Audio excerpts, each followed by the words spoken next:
So we've given you quite a few tips on how you can help yourselves and how you can configure devices to be more secure. We just wanted to show you how we can help you be more secure with the tools that we're using. So a couple of days ago we installed a vulnerability agent on the Mac device. What that's going to show is if there's any vulnerabilities that the user isn't aware of.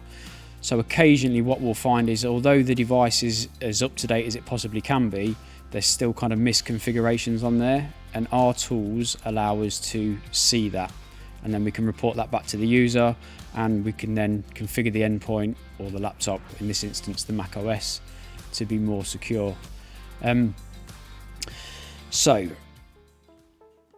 when we look in here and we go to vulnerabilities, we can see that in actual fact this Mac OS has got 3 severity 5 vulnerabilities, 18 severity 4 vulnerabilities, and 5 severity 3 vulnerabilities.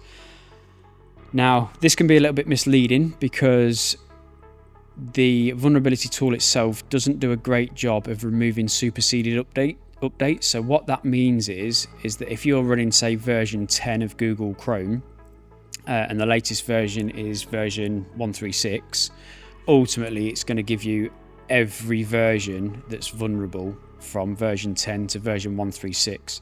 Whereas in actual fact, the solution might be just update Google Chrome. So it's one update and it's going to get rid of multiple vulnerabilities that are shown on this tool. So we have a quick look in here. Mac OS, so the operating system, looks like it's out of date. And as you can see here, we've got version 15.4, 15.5, 15.2. If we have a quick look, we can see that the agent thinks it's running 15.1.1. So if we go to the Mac and do a quick check for updates, we'll probably find that it's missing update 15.5. Yeah, so as you can see here, it is running 15.11 and needs updating to 15.5. You can find that again in system settings if you go to general and software update. So when that Mac gets updated, ultimately it should take out 1, 2, 3, 4, 5, 6 vulnerabilities.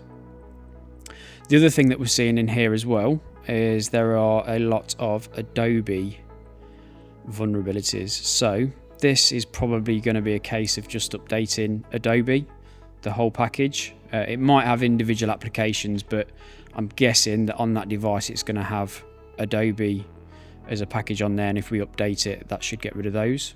So in here again, you can see this. I've just opened up Adobe Creative Cloud and we can see on the right hand side, if we go to view updates, there are quite a few ready to be installed. And then the final thing that we're seeing on here is Zoom.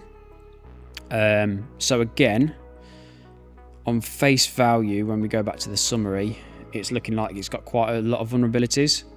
But when we drill down into that, it's turned into what we think is probably 3: Adobe updates, Mac OS updates, and Zoom updates.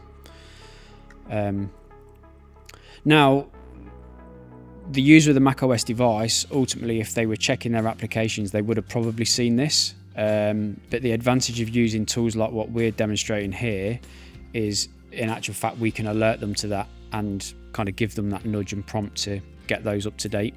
So what we're going to do is we are going to update the Mac OS, and then after it's updated, we're going to give it a rescan, which can take a couple of hours.